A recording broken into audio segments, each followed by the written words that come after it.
I think we're now good. All right. Let's get this party started, folks, shall we? Shall we? We shall.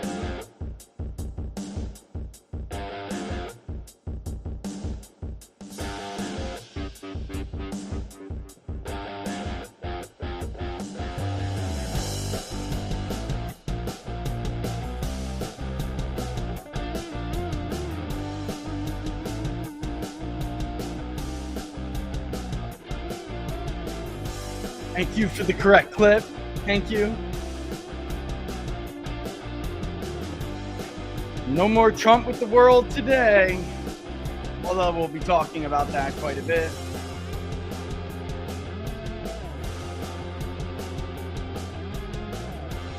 Look at the cover of the New York Post, folks. Look at the cover of the New York Post. Let's go.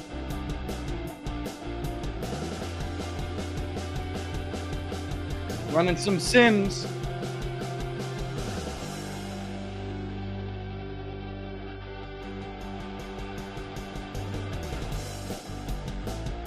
All right.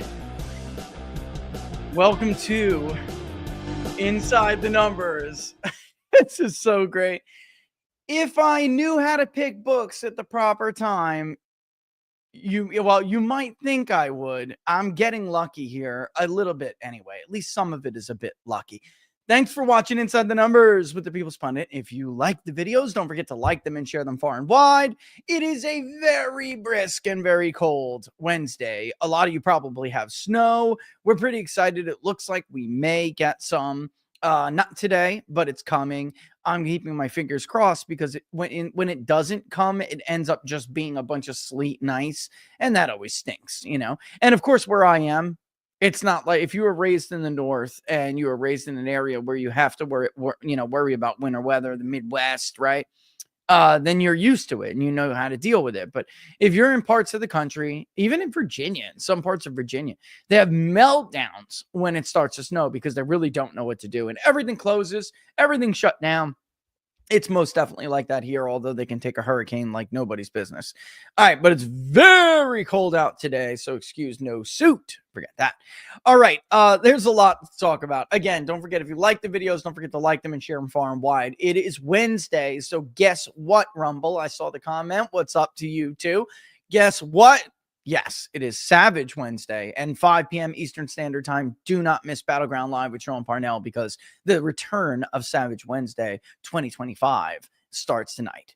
All right, let's take a look at the cover of the New York Post. And you remember, we're going to hop along with days here. So, but this is what has generally been on the mind of everybody in the last couple of days. The Don Rowe doctrine. Okay, look.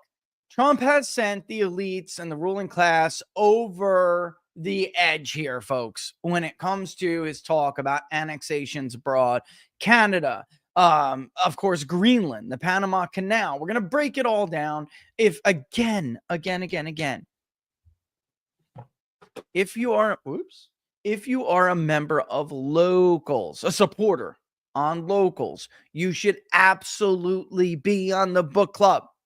We are doing Nations and Identities right now, but if you've been a long-standing participant of the book club, then you know we have gone through very relevant works when it comes to having a discussion now about what Donald Trump is doing. Jack Snyder, Myths of Empire, right? John Mearsheimer, The Tragedy of Great Power Politics. We've talked a lot about a lot of other works when dealing with some of these books that we've read, because you have to. E.H. Carr, The 20 Years Crisis. All right. Man, State, and War. Ken Waltz. All right. So you have to, and many, many, many others. Right. And the idea of the democratic peace theory, Ken Russert and Bruce Russert and others who have emerging schools of thought out of that stuff, which we now know and discuss as neoliberalism or neoconservatism as well, which is really kind of enveloped into the term globalism that we hear today. All right. Look, we have to take a trip down memory lane because there's something you got to know about the media when when they're reacting to what Donald Trump is saying and what he's doing, and even it's not just the media. I'm looking at people who oppose Donald Trump, who are so-called Republicans, who opposed him, now on Twitter talking about what happened to ending forever wars and this and that. Like, they're just clueless people. This is something you need to understand about them. They're not smart. They think they are, but they're not. You should join the book club and we all can get a little bit smarter together. All right. But understanding these topics in a much deeper sense will give you a better understanding, of course, naturally, of current events. All right. So it's going to have to get a little bit wonky here as we just have an entertaining session. And by the way, if I have time, I was running some Sims earlier today for like something totally irrelevant and different. And then I started to get like curious about, we have the governor's races coming off, the off-cycle governor's races. Who are Republicans going to field in these states, right? New Jersey is one of them. So I started running simulations on what it would take to win New Jersey. And interestingly enough, because you know how I feel about that, for Republicans, New Jersey and a lot of areas in the mid-Atlantic and New England are very much up for grabs if they are smart and become the party of what we're going to talk about here today. But as a governor, in a governor's race, in a gubernatorial election, it's actually easier to do. And as it turns out, playing around with some demographics, it's not at all a Herculean task. But if we have time, we'll get to that. There's so much to go through here. I got 1, 2, 3, 4, 5, 6, like 7, 8 clips. We're probably not going to get to them all, but I think it's important because I do want to spare some time to talk about lawfare. Because why? Because it played a huge part in the 2024 election, especially the presidential election. And Republicans are so dumb, they need things to save themselves from themselves. All right. And I think that lawfare is probably one of them. And how much can Donald Trump do? He is bold. This is a new, big and bold Donald Trump that's coming off the bench, coming in hot and heavy, man. He really is. He's coming in hot, I mean, as expected. And it's not 2016 or 2017 anymore. It's very much not the case. And in 2017, they were able easily, with things they had been doing since way before that, to saddle him with lawfare and to subvert his presidency by using the intelligence services and the Justice Department, et cetera, et cetera. And he does have some stuff being held over his head. So the amount that he's able to get done, all right, the opposition that he has at home will dictate the backdrop that he's going to have to work in front of when doing and talking about these things. Because if you're a foreign leader and you're worried about what kind of political capital he may have, the idea, for instance, that he may want to, let's just use, Greenland as an example. Okay. Because I don't think people understand. We talked about this in book club, but I also did reference it on Monday. I don't think, because I knew this was coming, I don't think people understand that the Greenland thing is dead serious. He's deadly serious. And there's a lot about Greenland that I think a lot of people don't know and understand when it comes to strategic advantage Greenland can give you. But then also when it comes to, how could I put this without sounding like a quack? A lot of government contingency plans in the event of a mass disaster include Greenland. Okay. They also obviously have resources and a location that is strategic. All right. But there's an element here that's almost like, I don't want to get into Alex Jones level here, but like there's a doomsday level here that nobody's really talking about. And of course, it is the job and the role of governments to concern themselves with things like that. All right. But we'll get into that. Stay tuned. All right. But it was deadly serious. He was deadly serious in his first term. He was very distracted with other things, but I'll play a clip in a second here. But let's first watch some of the reaction to the press conference that he held. All right. And about 22 hours ago now, it's something like that.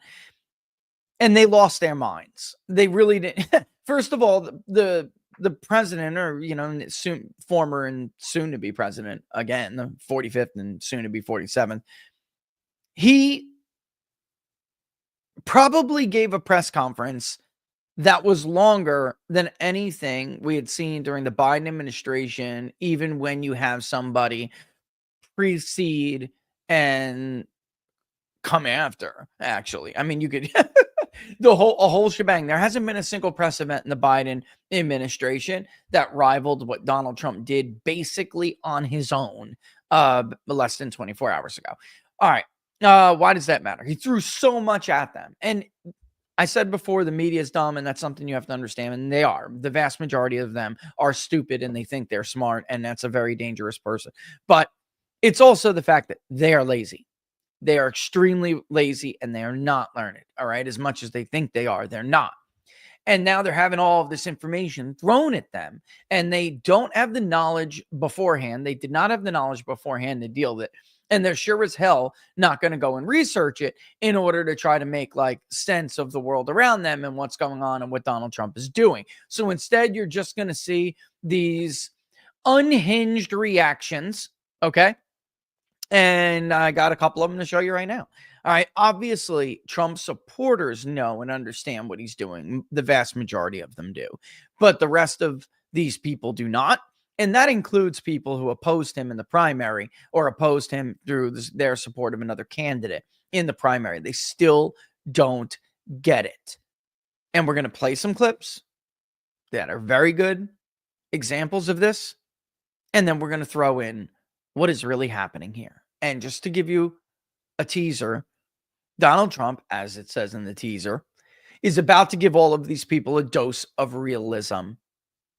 Okay, you're going to hear them talk about the world the way they want the world to be, not the way the world is. You're going to hear them try to rewrite history. And that is something that DC has always suffered from. And it's one that, and if you followed me for a while, you've heard me say this before. It is shocking to me how the left and the media entertainment, right, and all of the so-called progressive elements, they find themselves to be the champions of academia, yet when it comes to foreign policy, when it comes to national security, when it comes to anything that has to deal with international relations or statecraft, they live in a fantasy land, one where their schools of thought have not been able to get a strong foothold in academia, which in this field is dominated by realism and other offshoots and branches of the realistic school of thought. So when you can't make it there and you can't defend a thesis, you end up in the halls of the State Department, pushing all the nonsense, right? So if you are John Mearsheimer and you're an academic, and there are some, of course there are, but the media makes them out to be smarter or more experts than they actually are in their field. All right, like Russell, the author of the Democratic Peace Theory, could not defend his thesis. Somebody like a Bill Kristol, who has championed neoconservatism, is a joke in these places where there are obviously, I don't want to, because I hate ivory towers regardless. I can't stand the concept of them. But in this case, realism is still grossly dominant, and there's a reason for that. And the empirical evidence and the historical record supports realism. The really only debate is whether are you an offensive realist, are you a defensive realist, which are very different. And if you were in book club, you would understand what I'm saying here. That's really the only debate left. Or is there another form of realism that allows for certain domestic affairs or domestic, like Jack Schneider, and discuss factions, right? In these political basically in domestic politics, there are in fact factions that align together that influence foreign policy, right? Whereas realists just kind of look at it from their external forces, from the international system, and that's it. And that's because of the nature of man. Nations is made up of men, right? And they either do it to survive or they do it to pursue power. And but one of these things you can use to understand why nations do what they do. And there are no good nations. There are no bad nations. There are only national interests. And in the international state of anarchy, they pursue their own interests. And there's been a few in the last couple of days that have actually done a really good job as far as like the influencer crowd. Somebody like a Mike Cernovich, he is actually getting this. Like, here's the bottom line.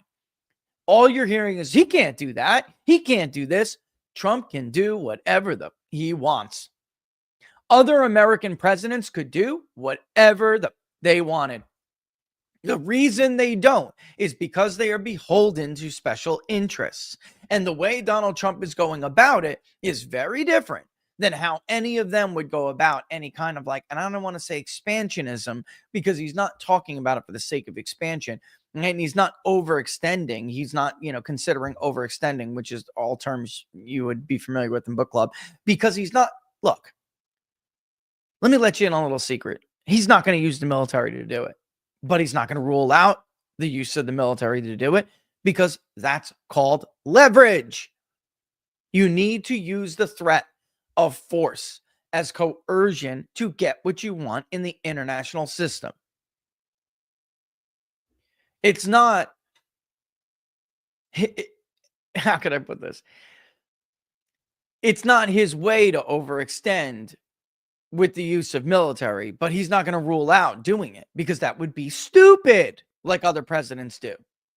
All right, so first of all, let's start with the reaction from some of them. CNN is like a gold mine of examples to show you what I mean. All right. Information about what he intends to do, or at the very least is not ruling out when he takes office, including not ruling out a military invasion to conquer Greenland, the Panama Canal, and perhaps the annexation of the country of Canada. There are some... Whoops, sorry. So that, of course, is Dana Bash at CNN. Let's cut this for a second. There is no conquering of Greenland. They can't do a damn thing about it. But he's not ruling it out. Even though he's not ruling it out, it is not serious discussion. All right. Just because he doesn't rule out using military force to achieve some of these goals, it is not make it a serious discussion to panic over him saying that. All right. Of course, he's not going to use military force. This is a woman, again, who is very much like the rest of the media.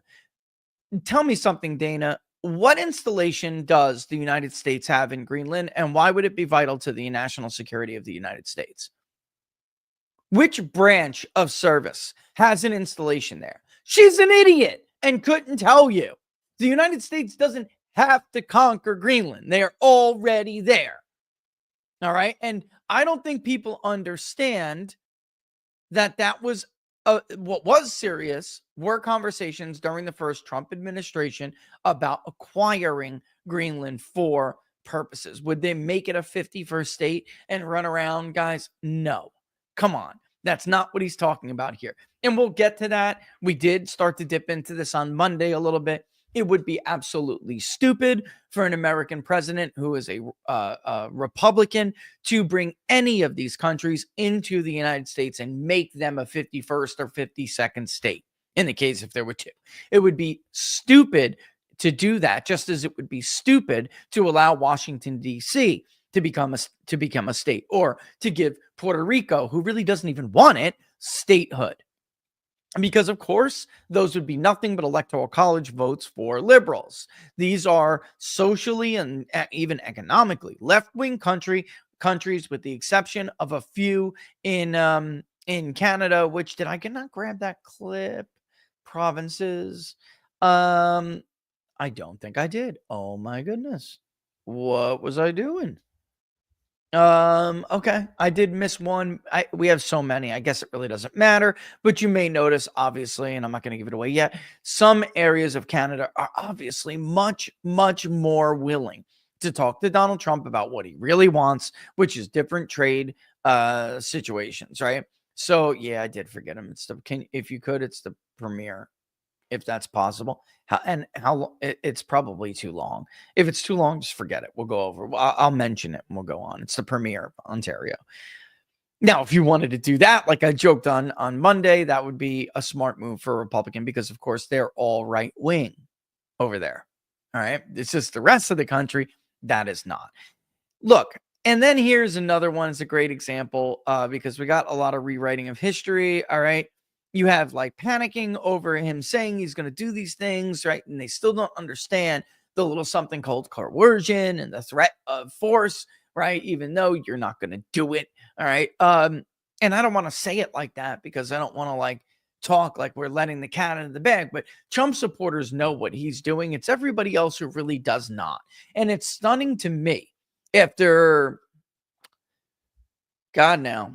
I mean, he was president already for 4 years. It was a year before he was president. You know, we had 4 years almost where he wasn't president. Nearly, we're coming up on it exactly. It's astonishing to me that anybody still could not understand what Donald Trump is doing. Like, they still can't understand like an 85-page book that he wrote years ago. But he's mixed that kind of thinking, which is a realistic worldview anyway. He's mixed that with things he has learned over the years about statecraft and diplomacy and foreign policy. This is a man who is like offering Xi Jinping a piece of cake while firing missiles at Syria, not because he cared about the chemical attacks, but because he wanted Xi Jinping to understand he's not fucking around. Right? I mean, he didn't go then and invade Syria. Quite the opposite. He went and took everybody, pulled them in a situation room in April 2018 and screamed at them like they were children because they did not follow his directives to end the shadow war to overturn Assad. So give me a break. All right. So you have this like panic and misunderstanding, and maybe some of it's genuine, maybe some of it's not. And then you have like this just ignorant rewriting of history. Caitlin Collins, take 2. Achievement of Jimmy Carter's. He believed it improved. Wait, go back. This was a signature achievement of Jimmy Carter's. He believed it improved relations with Latin America for the United States. And still, it's one of his biggest accomplishments that people talk about. But Trump there was kill it. So what I find very symbolic is as Caitlin and Dana are talking, you have in the corner of the screen the picture of Jimmy Carter, the ode to Jimmy Carter. All right. Very symbolic as Jimmy Carter, of course, finally leaves the scene for good. All right. And we're talking about ushering in this new era that is completely antithetical to the Carter doctrine. She calls this Carter's greatest achievement. And Carter was super proud of it. Here's a reality check. The United States lost thousands of lives on the Panama Canal, which is what she's specifically talking about there. We spent the equivalent of well over $1 trillion over the course of a vast period of time, dealing with all sorts of disease and just dangerous conditions. It was one of America's greatest engineering feat, if not, arguably some people, until the space age anyway, argued it was our greatest feat when it comes to engineering. And Carter gives it away to improve relations with governments that, again, was like, there's no good nation, there's no bad nation. But of course, he wanted to, it wasn't just Panama. He wanted to make it out like he was this human rights guy who was giving back the Panama Canal. It's a whole bunch of horse shit.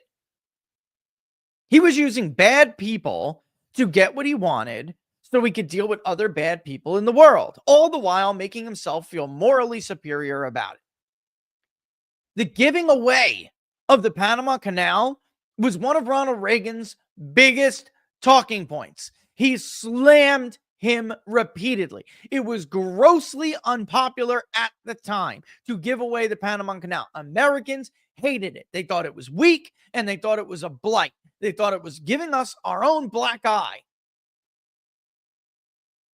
All of the sacrifice, all of the treasure, all of the human cost, human and economic both, they could not stand it. And she's making it out now, rewriting history like it's this great achievement.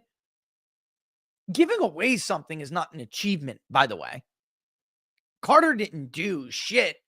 He gave away something that was other people's achievements. And Americans hated him for it. They thought he was a weakling.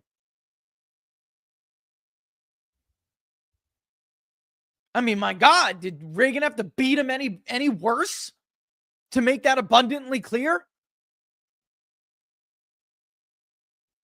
He can't do that. Yes, he can. Who's going to stop him? And he doesn't have to lift a finger. This is like this something America lost here. All right, and I'm going to play this clip here in a second, which is just like fantastic in helping people understand what is this I can't mentality? Where does this come from? Americans were like, I can. That has been the mantra of the nation forever until the modern liberal era, where we started telling ourselves, we can't do this. You can't do that. Who says? Let me ask you something. Who's going to do anything about it? Oh, this threat of military force? It's a load of horse shit. He doesn't have to use military force. They can't do anything. Let's get real. He can do whatever he wants. That's the reality. Because as of right now, America still remains the single most powerful nation, although our allies are weak and an increasingly large and powerful balancing coalition, which we would know again if we were in book club. I'm telling you, join book club. Sign up on Locals, join the book club. An increasingly large balancing coalition has sat quietly, getting stronger and stronger, while we gave away our wealth, while we gave away our position, while we gave away our bargaining chips, while we gave away even the threat of coercion, and we shipped our wealth overseas. We fought in stupid wars. I mean, the people who are comparing this kind of stuff to like neoconservatism, I don't know if you're ignorant or dishonest, but like it's the dumbest thing in the world I've ever heard. George Bush invaded a country illegally there with no reason to invade it, with no national security, with no vital national security interest whatsoever. In fact, it was the exact opposite. It was in our vital interest to leave Saddam Hussein there, to continue to kill Iran and have Iran kill Saddam Hussein so they could just keep balancing each other. And we don't have to do a damn thing but watch them do it. It's the exact opposite of what we're talking about here. All right, so again, they don't know how to handle it because he's not acting like a typical politician who, like, if you said something like this, a typical politician would like immediately seek to qualify what they said and hedge, right? And hedge it and back off from, anyone getting the wrong impression. And that's just simply not Donald Trump. Here he is asked point blank, and here is what, and I guess they were, I don't know. How young are some of these people? Were they not like adult Americans during the last Trump administration? This is textbook Trump right here. He's not going to tell anybody what he means. He's not going to tell anybody what he does. And he's not going to feel like he's obligated to explain himself to the media and give away the goose that lays the golden egg so they can feel better at night. That's stupid. The New York Times or the Associated Press wants to hatch out what you are and are not willing to do in front of the world and in front of a camera, and you do it. Barack Obama did it. Joe Biden did it. They all did it. Even George Bush did it. Just tell the world what you are and are not willing to do. Show your cards. Show your cards. The worst poker players in the world. And Trump is different. He's not that guy. That's what you get when you have a non-politician. He'll just say, no, man, these cards are to the vest. You're not going to tell? No, I'm not. This is textbook vintage Trump. Greenland and the Panama Canal, so forth. Can you assure the world that as you try to get control of these areas, you are not going to use military or economic coercion? No. And can you tell?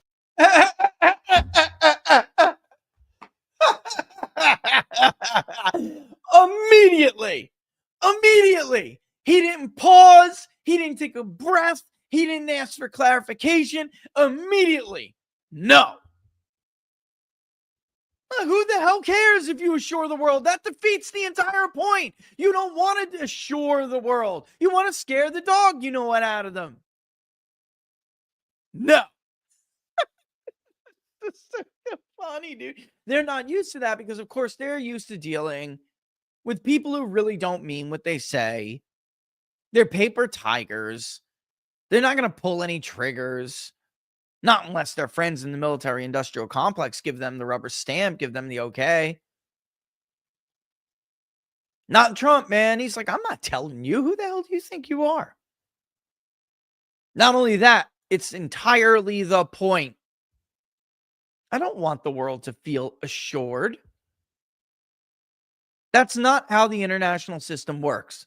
A bunch of people who feel assured because of this, like, fake mirage, this self-created global order you're going to hear about in the next clip later in a second. Well, and not even that much later. They're living under this false sense of security that they feel like they created. Everyone violates it. Everyone except for the, everyone except for the so-called good guys. They violate it all the time.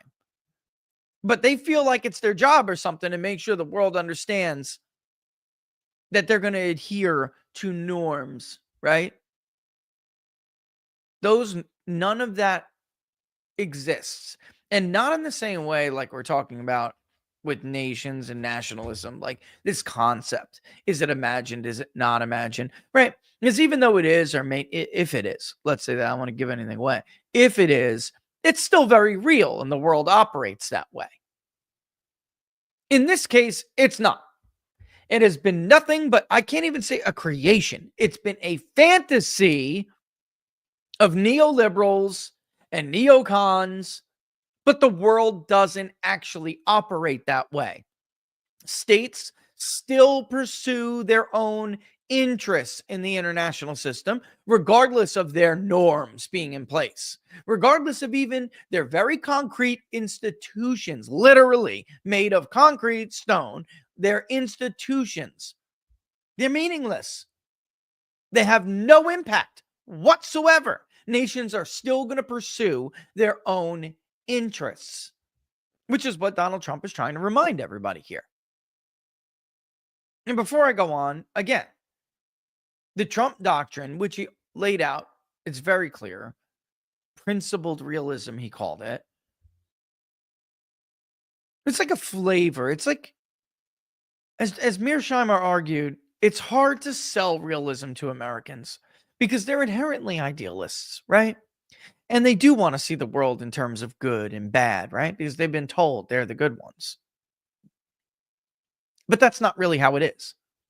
So Donald Trump pursues realism, which is how the world really is. And then he sprinkles, calling it principled, he sprinkles, these like hints of more, like a dash of moralism here, a dash of moralism there, to make it more palatable for the American voter.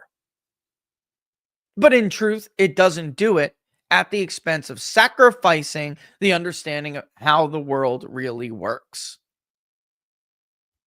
We haven't had, and I understand it's very like foreign to some people, because we have not had a realist as a president. For many of you, you have not been alive long enough, right? So the Gippers administration was filled with neocons, Jane, right? And you had a bunch of people who would later like sit there until they could pounce on Bush Jr., right? But they were all over the administration, but the Gipper himself was not a neocon. He was a realist and an idealist, all wrapped up in one. But he wasn't such an idealist that he would end up like, doing something like nation building, because he's idealist. He wasn't idealistic to the point of being naive or arrogant. And that really is what it comes down to. It's like hubris of the highest order. The fact that you think you can change the way the world works. Like you can change the very nature of man. That's arrogant as hell. But that's how they are. It's beyond arrogance. It's narcissistic, because it is because it requires you think of yourself so highly that you and how you think and how you view the world is got to be the center of the universe. And the world would just follow, because I don't know, existence is meant specifically for you or the extension of you and as in your nation. That's not how realism works. You accept that things are the way they are and people act the way they act. And you have to do what's in your best interest to protect yourself and to maintain security.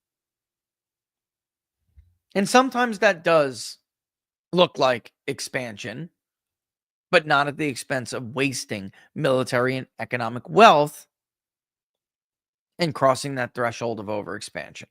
All right. All right. So that, I mean, you just got to laugh immediately. No. All right. Let's continue playing the clip, the rest of the clip. Tell us a little bit about what your plan is. Are you going to negotiate a new treaty? Are you going to ask the Canadians to hold a vote? What is the strategy? Yeah. I got to tell you, I just got to stop. Look, did you just look at his face? Oh, the whole time, it really doesn't matter what that reporter says, or he's just kind of waiting for him to be done. It doesn't matter what he says. What Donald Trump is thinking right there is very simple. When is this guy going to shut up so I can tell him none of your damn business? Right? I can't assure you, you're talking about Panama and Greenland. No, I can't assure you on either of those two. But I can say this, we need them for economic security. The Panama Canal was built for our military. Yeah. I'm not going to commit to that now. It might be that. Yeah. I'm not as good as she is with this.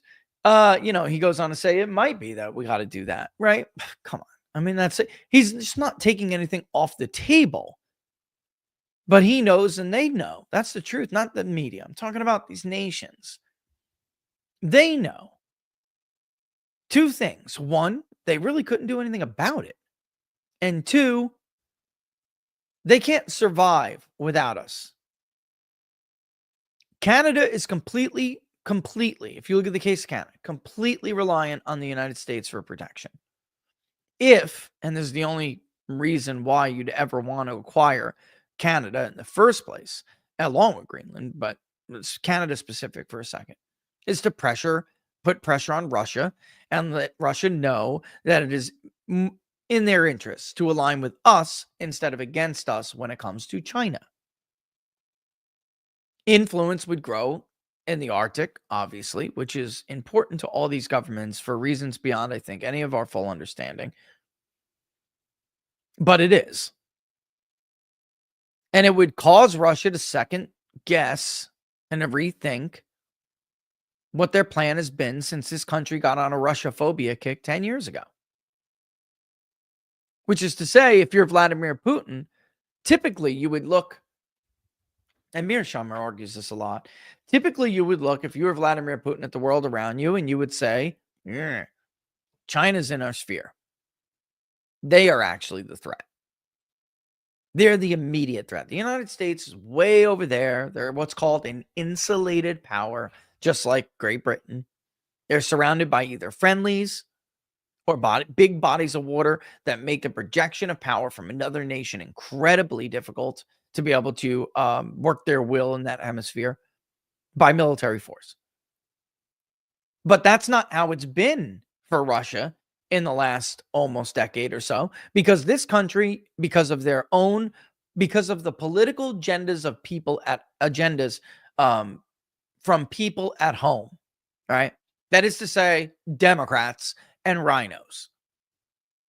They use the straw man argument for politics at home and as a justification to serve their masters in the military industrial complex. So instead of the real threat, which is without a doubt China, instead of focusing on the real threat, we have engaged in Russia-phobia for the last almost now decade. And it's stupid.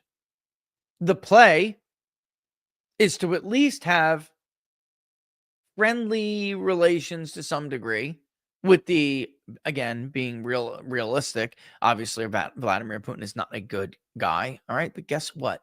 Neither are most U.S. politicians. So cut the moralism shit. I mean, let's get real for a second. All these, Mr. Christianity himself, How do you think George Bush's life review is going to go? Let's adopt George Bush's worldview and the justification he used for all of his actions. The human condition matters around the world, and God cares about the human condition around the world. Does God care that you lied to get into a war, an illegal war, and it resulted in the death and the maiming of 1 million innocent people? Do you think God's going to let you get away with that? How do you think your life review is going to go, Mr. Bush? And all your friends. I'm just saying, like, from your own point of view. There aren't good guys and bad guys. There's only interest. And it would be in our interest to use Putin to help us balance against China. But instead, we've done the very stupid thing, which is to piss off 3 other well, they're not superpowers, but they are great powers. Piss off 3 other great powers, make one very uncertain of our commitment to them, to the point where they're willing to get together and really engage in their own coalition, which they will then use to balance against NATO, which is a paper tiger. NATO cannot even repel an invasion from Putin in Ukraine. NATO is pathetically weak, and the only nations being added, no offense to you guys over there, all right? The only nations being added are ones that were maybe great warriors over 1,000 years ago, but now don't have the balls to pick up a snowball and throw it at somebody. Get out of here. Give me a break. So that would be the only reason to do what he's talking. I mean, it's not the only reason. It is actually an incredibly good reason. Also, it would take the burden off of defense spending for the United States to a large degree. However, you're going to do it if you're talking about statehood at the risk of bringing in a bunch of left-wingers who are socially not compatible with flyover country in the United States, and it's not a good idea. But that's not the end game here. That's not what his end game is. And Greenland, man, Greenland's a freebie. Greenland is a freebie. And people really have not gotten the fact that he has been at this for a while. All right. But before we get to that clip, let's keep going with CNN. I do have one at least other after this one from CNN, but it's on an unrelated topic about Lawfare. Oh my God, we're going to have to wait, take a break. Ooh, she's going to get mad at me. She's going to get mad at me. I did so well on Monday, didn't I, guys? I did so well on Monday being structured. All right, let's take a break, a short one. When we come back, we'll get into that. And we'll get into this more surrounding how we got this I can't behavior and what is like, I mean, they're constructs and they're being used as like shackles to hold us down while Trump is clearly trying to usher in a new era of I can. All right. And whether you agree with it or not, I'm telling you what it is, what the differences are between these two visions. All right. But again, we're going to have to do that after the break. All right. Speaking of which, its countdown has begun to the new administration. All right. They're going to expose the entire stuff behind the global pandemic, maybe? We'll see. Most know that a large sum of people's health was definitely negatively impacted by that global coercion, whether severe side effects or experiencing long COVID. Check out this natural solution that's formulated by Dr. Peter McCullough in collaboration with the wellness company. They just leveled up their original detox formula for $30 less, including or introducing the new 3-in-1 Ultimate Spike Detox, conveniently consolidated into one capsule with 4 times more nattokinase, 500 milligrams of bromelain, and 500 milligrams of turmeric root extract. Nattokinase, it's an enzyme researched for anti-clotting effects. Works to break down spike proteins. Combined with bromelain and curcumin, it provides a potent blend for detoxification and cellular support. It's crafted with 100% natural ingredients. The Ultimate Spike Detox is backed by research, offering effective support for your cells' natural repair and recovery. Experience the only formula that is approved and used by Dr. Peter McCullough, a top freedom fighter who risked it all to fight COVID fascism. Head to twc.health/TPP for the People's Pundit Use that code to get 10% off plus free shipping. Again, use the code TPP to get 10% off and free shipping. Get back to that pre-COVID feeling, folks. I know a lot of people who, since we started actually with the original detox formula, swear by this stuff. Absolutely swear by it, right? I remember getting text messages, from people saying, yeah, thanks, Rich. I heard it on the show. I grabbed it. It's really, there aren't many options for people who thought they were doing the right thing and went out and listened to the scumbags in a white lab coat. I mean, it's an understandable decision. I'll be honest, I did not. I got COVID among the first to get it from Alpha. I had the sniffles for a bit. I did get Delta too, I believe. So did my kids. They beat it in a day or two. I mean, I felt no need to do it. I did not. Plus, my own experience personal experience with doctors and pushing drugs, they are not above reproach. Isn't that this funny thing that happened during COVID? Where all of a sudden, I understand listening to experts, but they're not unquestionable, right? They're not, it's exempt from the laws of human nature. They are fallible and flawed like the rest of us. All Purdue Pharma had to do was give a bunch of doctors across the country a couple cruises here and there, a couple incentives, conferences, one FDA so-called regulator, a job, and they were through with the fake claim that OxyContin is less addictive. Why would anybody believe these people blindly? Did they or did they not get $3,500 extra to label someone's death a death of COVID? How much money did they get for pushing vaccines? I don't know. Maybe they'll investigate it. Maybe Robert Kennedy will take a look at that. We'll say. All right, let's get back to the topic at hand, though. All right, which is, God, it's already 10-1. My God. Time flies, man. Poor Scott Jennings has to go on the panel on CNN every day and deal with these people. There was a comment I heard somebody make. I was like, gotta have that comment for the show because this goes exactly to what I'm talking about. So I'm just going to play it. I'm going to wind up interrupting here and there. All right. But there's one comment in particular that I want to highlight. All right. Cut 6, right? Is military power, not in the 21st century. Why? Okay? Because that's Why not? Because that's not the world that we live in. There's one. That's not the world we live in. There is no expansionist power in the 21st century. That is not the world we live in. I mean, do I have to say the word? It's vulgar. BS. It is the world we live in. It's the world we have always lived in. And I don't want to say too much because I got somebody else in this clip that's going to say something else equally stupid, but I will just point out this. There's no expansionist military. What would you call NATO? Is Russia on the border? Is Russia in Ontario? Across from Niagara Falls? Maybe. Are they in Mexico? 10 miles from the U.S. southern border? Is there a military installation in Tijuana I'm unaware of? NATO is exactly what he's talking about.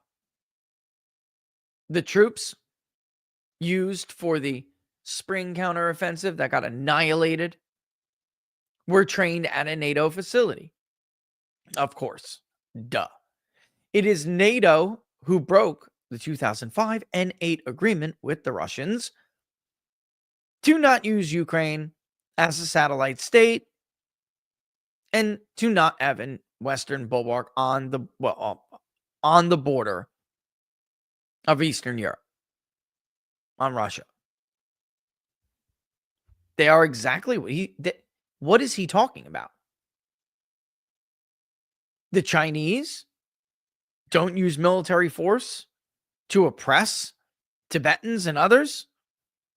They're not aggressors in that instance? Or Korea, for that matter? What are you talking about, bro? On what planet? And he said the 21st century. What the hell exactly would you call the United States with what they did with Iraq? What exactly would you call that? It is the world we live in, and we are ourselves guilty of it. We're not alone, but that's exactly the point. We're also not the exception. It is the world we live in. That's not the question here.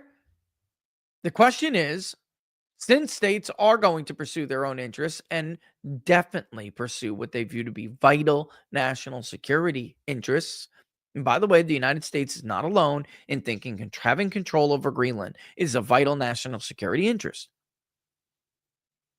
Ditto the entire Arctic, talking about Canada. It's insane. I mean, it's just childish. It's naive and it's childish. The only question is whether or not the cost of obtaining it is greater than its value and would lead to overexpansion. That's it. Like, say, a dumbass war in Iraq that achieved absolutely nothing, killed a bunch of people, and led to the greatest debt we've ever had in the country. Republicans used to have this cute little talking point. Barack Obama added more to the national debt, than any president from George Washington to him. Yeah, well, George Bush did a bang-up job himself. And in defense of Obama, at least Obama didn't, he sucked up. He inherited the debt from that dumbass before him and the economic crisis that followed. Did he add to it? Sure. You can point to the American Reinvestment Act, I believe it was called. His stimulus, remember? Shovel-ready jobs that weren't really shovel-ready. As it turns out, shovel-ready jobs weren't as shovel-ready as I thought. Remember that? Yeah, sure, he did that. That was like 800 billion, folks. 400 billion, something like that. Nothing compared to the idiocy of the Iraq War. This is a fantasy. This is textbook neoliberalism. And the funny thing is, they are aggressors. This same dude is going to argue to you that it is in the vital national security interests of the United States to use military force to stabilize Ukraine and to keep Ukraine united, to include the eastern regions, the Donbass, etc. It's very selective, these people. They're very selective. Greenland, no. Resources, no. Ukraine, yes. Yes to Ukraine. Even if it means fighting Russia, absolutely, at all cost. And they've been consistent. So let me get this straight. A country rich in, well, we'll just say national resources, because the problem there's a lot when it comes to like rare minerals and stuff. Then a lot of that is military application, and unfortunately, China has control of a lot of those resources. And then domestically, in like Utah and other places, we're not even allowed to mine for them. So you got to get them from somewhere. All right, so. Or you can not have guided missile systems if you want. We can go back to being like, what is the equivalent of primitive at this point? But, George Soros and shale and all the, the resources that come with Eastern Ukraine. Yeah, absolutely. That's a must. Kill entire families for it. Women, children, whatever. But using the threat of force as coercion to get what you want to obtain resources in Greenland, where we already have a military and space presence, by the way, That's a ludicrous idea. This is how stupid they are. It's just unserious. It's not serious. The United States has had installations and control over like worthless shitholes for the last 50, 60 years. Now, more than that, 80 years almost. God, I'm like stuck in the 90s or something. Stuck in the 2000s. 60 years. Since the end of World War II. And they serve no purpose to us other than the lame-ass talking point that we have to keep stability in the world. As if like Japan having its own military again is going to lead to World War III again. As if they're not friends, a totally different system of government now, an entirely different society now. Although they've kept their culture, but that is a no-go. That's ridiculous. Reforming NATO to meet the world that the reality that the Warsaw Pact is no longer a thing. That's ridiculous. But fighting Vladimir Putin, so a cokehead trans crossdresser, comedian turned politician, could continue to enrich himself and kill the citizens in the eastern region of his country, and in jail journalists who don't put out propaganda media, and cancel elections because he thinks they're inconvenient. All of that is super, super serious and a must. Vital. Let's get back to it. Hold on, Scott. I know. You answered that question. Yes. Why is the United States not... So you're for attacking Greenland? Why is the United States not an expansionist military? You're open to the idea of attacking Greenland? We created... We don't need to attack Greenland. We could buy it. We can't buy it. It's not up for sale. So what you're saying... Everything is up for sale. Everything is for sale. It's not world true. order. Everything is for sale. Do you want us to keep our installation there? You want us to keep protecting you from the other countries that are bigger and badder that want you? Everything is for sale. And we're going to get into this in a second. Like, again, I don't think people understand how close this really was in the first Trump administration. They didn't report on anything. I'm sorry to just keep interrupting, but like the media didn't report on anything actually important or relevant during the Trump administration. It was always Russia this hoax that, this hoax here, that hoax there. Forget about the fact that he was trying to do a deal for Greenland. Forget the fact that he put the first telescope into space that allows us to identify blue planets from an entirely new method that isn't the wobble effect. Like, forget all that. I mean, it's huge. It's huge. The transformation of the VA, the First Step Act. I mean, you could go down the list. The fact there was an interactive graphic on the U.S. Customs and Border Patrol website where you could actually see the wall going up and where it was going up and what was left and what needed to be done and how much more it would cost. I mean, it was like all of this very important stuff that just got completely left out of media's coverage because they obsessed over the hoaxes, the propaganda, the fake news. They didn't tell Americans anything. The fact that the U.S. housing market, before they unleashed a deadly pathogen or a so-called deadly pathogen on the global population just to defeat a president, it's improbably, who knows, I wouldn't put it past them, or by incompetence or by, sinister motive, whatever. Does it matter? Before that happened, they didn't tell them the U.S. housing market was, again, roaring back. Builder confidence soaring to all-time highs, new housing construction through the roof, new residential construction statistics from the Commerce Department booming since the Great Recession, which, by the way, was pretty important because it was the final pillar of the U.S. economy that would have allowed it to basically be firing on all four cylinders. Peace out, 3% growth on our way to 5%. They reported none of this stuff. So now there's a discussion on CNN. The viewers have no idea if you're looking on. They have no idea that that's the case. But they know about Russia. At least they got that down.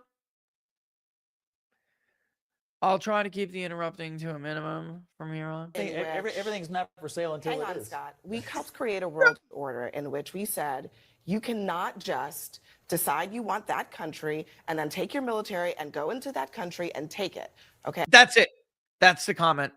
Let's go back and let's hear it again. Country and then take your military. Wait. It's not up for sale. We So helped Here we go. create Hold a on. world order Nothing. in which, Everything's not for sale until hang it on, is. Scott. We helped create a world order in which We have created a world order in which we said you cannot just we said, listen to the asinine language. Do you understand what she is saying is, first of all, a fiction. Second of all, it is completely hypocritical. We created a world order in which we said, decide you want that country and then take your military and go into that country and take it. okay, but I guess you can do it with the CIA after Ukraine elects democratically a government that is not favorable to the West. So what would you call what we did in Syria and have been doing in Syria for years? What would you call Iraq? I could just keep going on and on and on. We can keep coming back to this. What on earth are you talking about? And is anyone listening? Is she going to tell her friends, the Palestinians, that rule exists? Or Iran?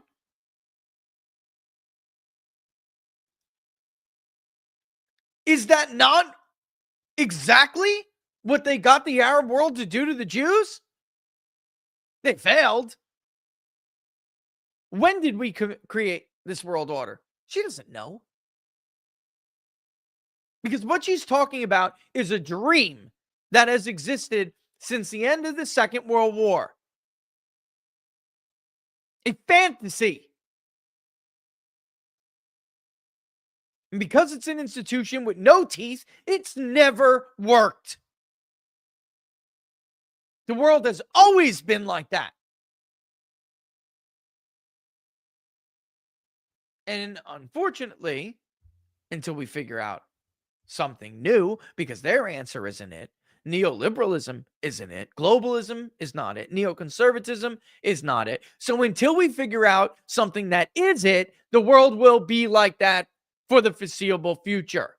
Okay, so that is the era of not being in an expansionist military era for the United States. I'm sorry, I said I wouldn't interrupt. We're literally doing it in Ukraine right now. What are you talking about? With the full-throated support of every moron on that panel except for Scott. What is she talking about? Welcome, Finland. And you're saying that's not true. Why is it not true? Well, I mean, you could think small if you want to. I think Trump's thinking big, and he's thinking about U.S. interests. There are U.S. interests in Greenland. They have rare earth minerals. We already have some kind of space facility there, and it would help fortify us against Iran. At least he knows about the space facility, by the way. At least he knows about it. The Panama Canal is, of course, of interest when you consider the Chinese incursions and influence in this hemisphere. What Donald Trump is saying to the world is, we are not a shrinking violet anymore.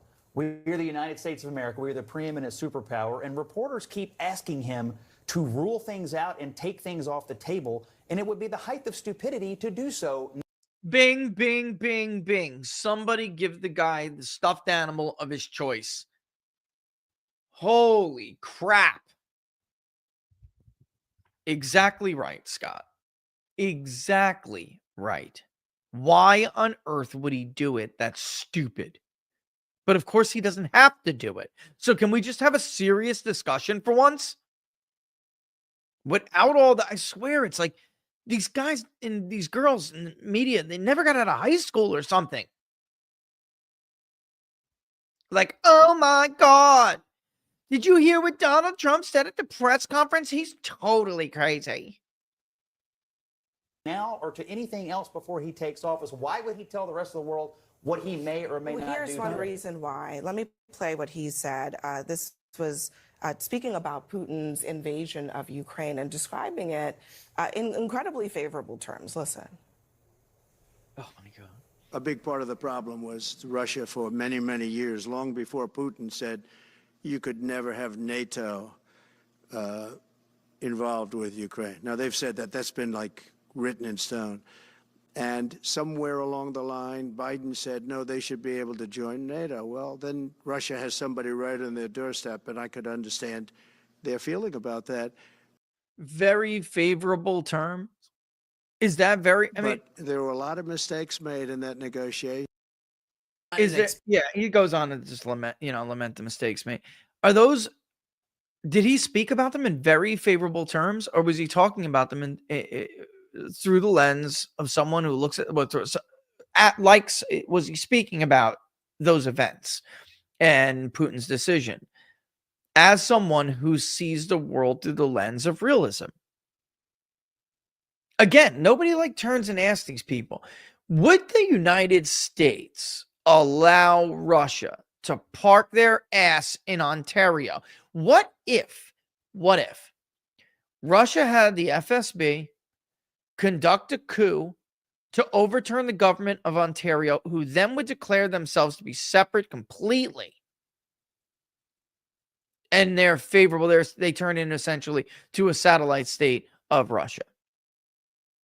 Mexico is a nation, but it has states.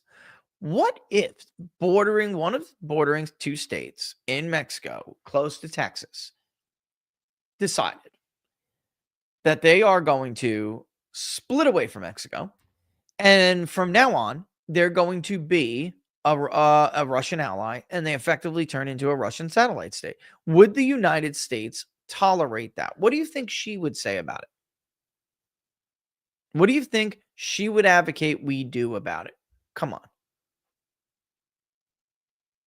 This isn't a hypothetical. We know what she would say. We got to do anything and everything, including invasion, to get rid of the Russian threat.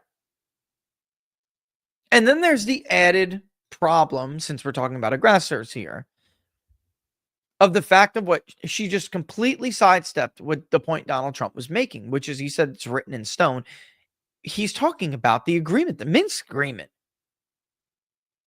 They just decided we're not going to abide by the deal we made with Putin to keep Ukraine neutral, to keep NATO out of Ukraine. Not only did they not do that, they let the CIA conduct a coup, wage a coup. It toppled a democratically elected government. I mean, this may be uncomfortable for many of you to hear, but it is the truth. It's hard for you sometimes to understand that you're maybe not the good guy. Maybe it's not about good guys and bad guys. It's simply about national security interests. And it's also, by the way, about your word. So what kind of a nation do you want the United States to be? One that tells leaders like Muammar Gaddafi that if you give up your weapons, your WMD program, that we will protect you, we will stabilize you, we will lend you humanitarian efforts, and then we're just totally full of shit. We go on and do none of that. In the country, we impose sanctions on backdoor, by the way. We allow our own friends who have business interests in the region to meddle in their affairs, to hurt economically the regime, even though we made promises to them. And that, guys, you want something, you want to be enlightened, you can go to WikiLeaks. It's probably still there right now, and you can read Muammar Gaddafi's cables to Hillary Clinton when she was the Secretary of State. The man was literally begging. The man was literally like, I did everything I did everything I told the United States I would do. I did everything that Bush asked of me to do. We had a deal, and you're in me. How did Muammar Gaddafi end up? Right, because his own people, economically oppressed, decided that he's going to die in the street like a dog. She laughed about it. Is that a great message to send to other leaders? The United States is going to stand by their word. the United States upholds their ends of the deal. It's so easy to simply just dismiss it and be like, well, Muammar Gaddafi was a bad guy. Guess what? Hillary Clinton's a piece of shit. She's a bad person.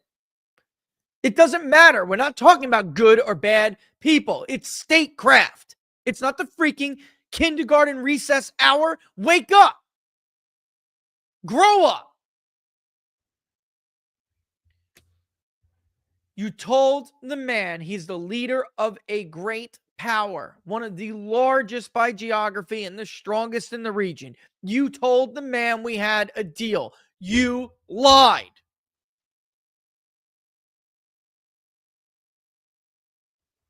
Who's the aggressor?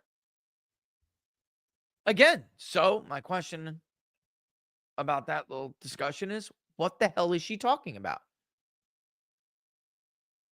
We do this every day. Only in the case of Greenland, it's not for sale, Scott. No one's going to die.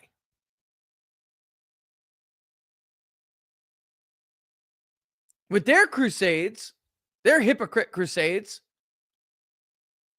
hundreds of thousands are killed. Millions are maimed or killed. That's the difference.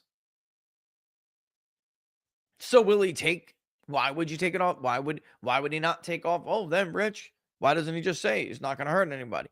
Why would you? Are you stupid? Right now, unfortunately, that is actually great leverage. The United States has a very long history of hurting a lot of people.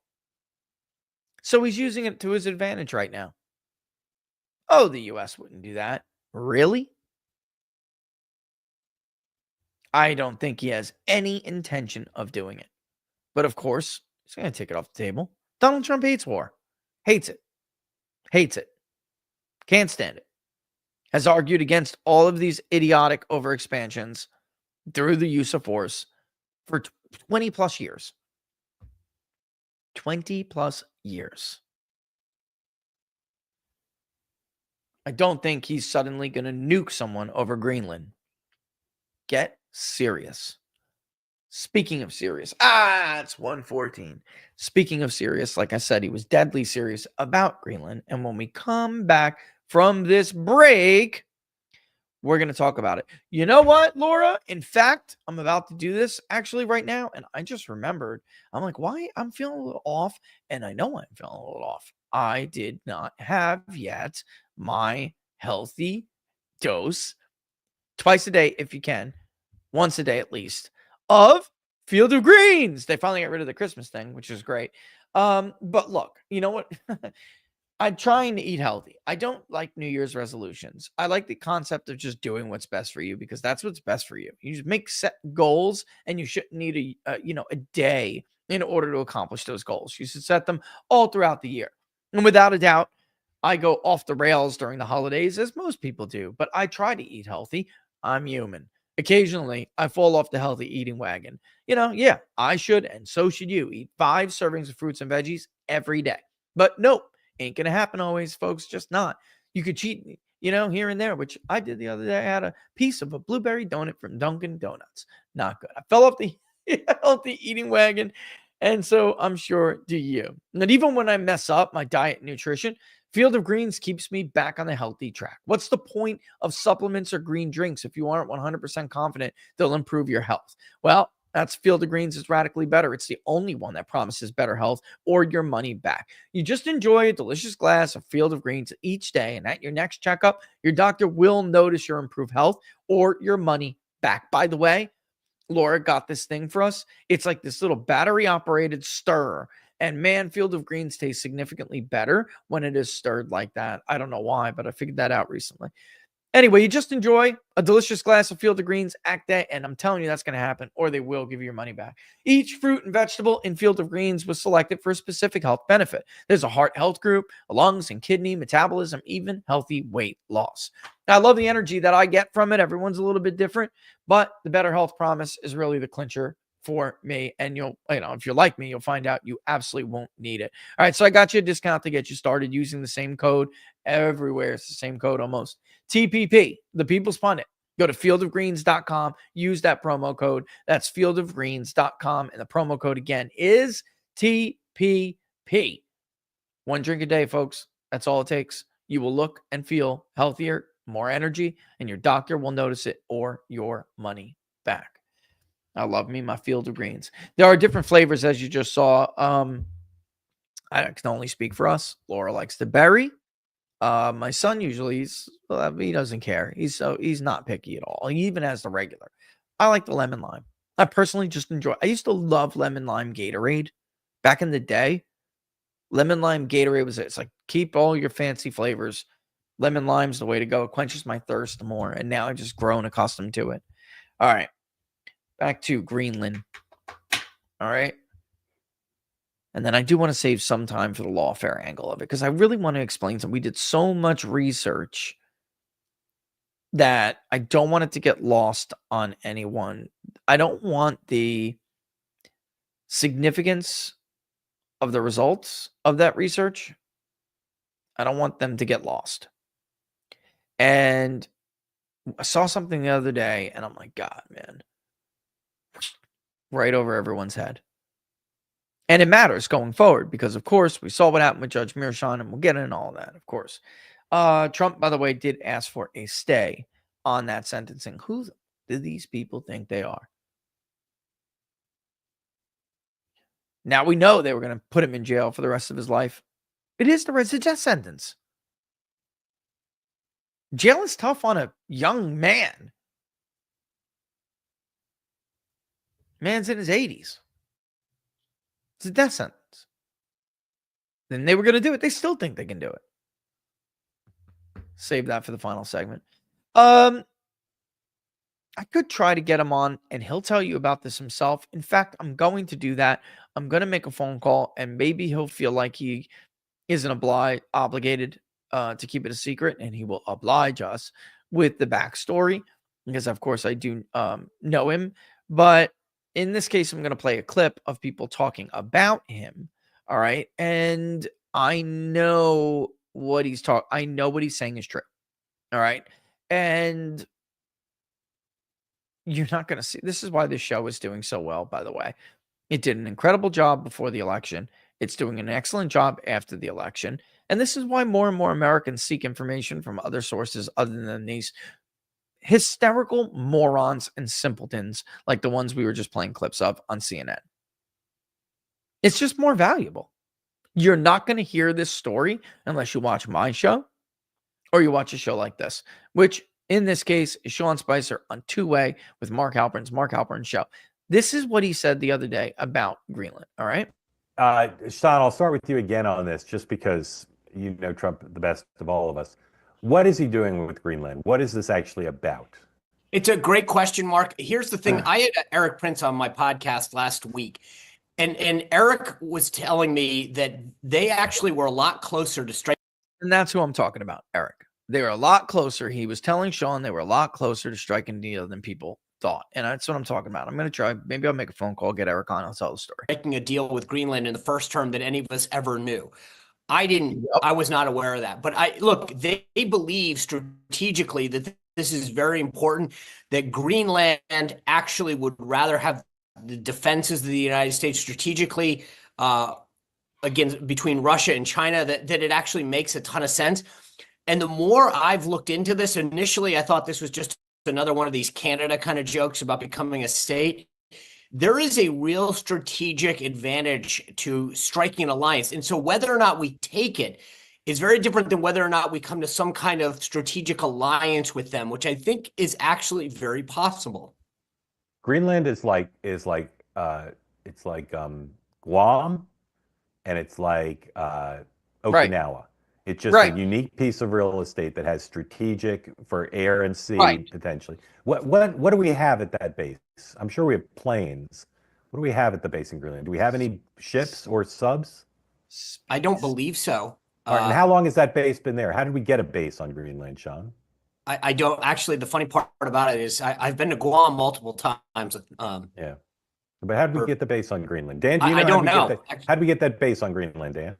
I don't know. I wonder if it's a World War II, era thing as a stopping point. I mean, to Sean's point, the best thing I've read is as more ice melts and the waterways to the north open up, where there are mineral deposits and the strategic nature of cutting through up there if there's a problem in Asia or whatnot. The one problem with all this is Denmark doesn't seem to want to give it up. So, and I have not seen Denmark. I'm not entirely sure. Yeah, anything that says we're looking for an alliance, but who knows? All right. By the way, this is interesting. Yeah. I'm Wikipediaing as we go. Yeah. It used to be Thule Air Force Base. It's now a U.S. Space Force base located in the northwest of Greenland. Yep. And we're going to come back to that when we go and take our break. And I will let you hear the rest of that discussion while I am getting a glass of water. But right. Okay. This is not a matter of some World War II relic anymore. This is now a U.S. Space Force base. And there's crazy shit going on over there. Okay. It is. Dan was actually 100% correct, but it's even valuable when it comes to rare earth minerals. Even if we're not talking about global warming side of this, all right, where if there's more melting and the waterways open up, all right, I mean, that isn't even necessary, okay? And again, obviously, there's something much more to it, considering everyone wants it. All right, yeah, let's just take our last break and then we'll roll out with the rest of that. And then I want to hit this Lawfare thing before we go. I think it's just so immensely important. I think before anyone, going into 2024, unless you were watching Inside the Numbers with the People's Pundit, you would never have expected Donald Trump to win the threat to democracy vote, right? And Lawfare was central to that. I actually, before she went on my pollster wall of shame, Ann Seltzer polling for Grinnell College had picked up on something that we had been talking about. And she was like the only other one to ask a question like that. And I know she did it because of her own biases, no doubt, but she got results she probably wasn't expecting to get. And it foreshadowed, the next 6 months or so. And what was already happening, like she dipped in and picked up on a trend, didn't think it was that important at the time because I'm sure she didn't, but we did. We knew it was because we already had been asking questions like that for a while. And we know that there was this dichotomy shift is not really the right thing. It was more like a tectonic shift, but there was what is the word, that event, guys? It's like an event. It's an expression you can use where it's like something changes, something happens. I need to go look in the locals chat because they'll get it. You guys know what I'm talking about? It's this kind of event. Oh, man, what am I thinking here? Not an inflection point, but yes, it is an inflection point. Very much like that. But you guys get the gist of what I'm saying. And it was huge. And it went completely under the radar of these people who were discussing this. We do actually have another clip of these guys to go along with it. Because Dan and Sean and Mark, I really got to tell you, I don't like to endorse shows. I'm not really endorsing it. I'm simply saying Two-Way is a good show. And if you really do watch alternative media to get a better understanding of things, you get a very unique blend of Mark's insight because he knows everybody and their mother, right? Mark's a good dude. He knows everybody and their mother. And then you have Sean, who's got his connection to Trump. You have Dan, who is a grounded Democrat, okay? Of course, who knows people in his world, but he's a grounded Democrat, and they have unique discussions that I think benefits the public who are earnestly seeking. I don't know what the word is, but they're seeking a greater discussion, right? A higher level of discussion and understanding. And very few shows do that. I mean, even in alternative media, there are obviously really good ones, but Rubicon. Thank you, Nico. Rubicon. is the word I was looking for. And a paradigm shift too. That's another one. Right. Actually, zeitgeist. Maybe I was thinking of like a bunch of these together. I mean, the Iron Duke, Nico. And Nico, you got paradigm too. So did Galveston County Mike. Yeah, you guys get it. You get it. And we'll save that for when we come back here, all right? But let me do the last quick read so we can get that out of the way. I can play this clip, the rest of the clip from you. And then when we come back, we will shift our attention. We'll shift our attention to the lawfare aspect of all of this. All right, guys, look. Instability is going to be volatility. That's probably a better way to put it. That's probably going to be the case for a little bit. You can't make an omelet unless you're going to break some eggs, right? So if you're looking for protection or diversification, if you're interested at all, in dipping into gold or silver for either one, diversification or for protection, then I'm telling you the guys at Freedom Gold are the way to go. I love Freedom Gold because there's no hard sell and because they really do care about you having an understanding, right? The tools that you need to be confident that when you make a decision, you're making the right one. I can tell you all about some of the great deals they have, and they do. $500 credit. You open up a new gold or silver IRA. We have this great raffle for viewers of the People's Pundit, where if you call up, you even make just even earnest inquiry, or of course, if you open an account, then you get put into a raffle, and we get winners each month that we announce, which is great. They lowered their buy-in. All these houses have big buy-ins, 50K, 10K, even typically at Freedom Gold it's 5, but they lowered it to just 500, which is unheard of. And still, with all of these deals, you're still going to get free shipping and insurance on every single one. So on every single deal you take. So again, that's unheard of stuff, but they're great guys. I love, again, the idea that I love their philosophy, right? I love their philosophy because I've been in this business and I did not like the philosophy of the vast majority, probably 99.9% of these houses out there. All right. So give them a call. This number is just for us, 888-279-3592. Tell them the People's Pundit sent you anyway. That's always very cool. 888-279-3592.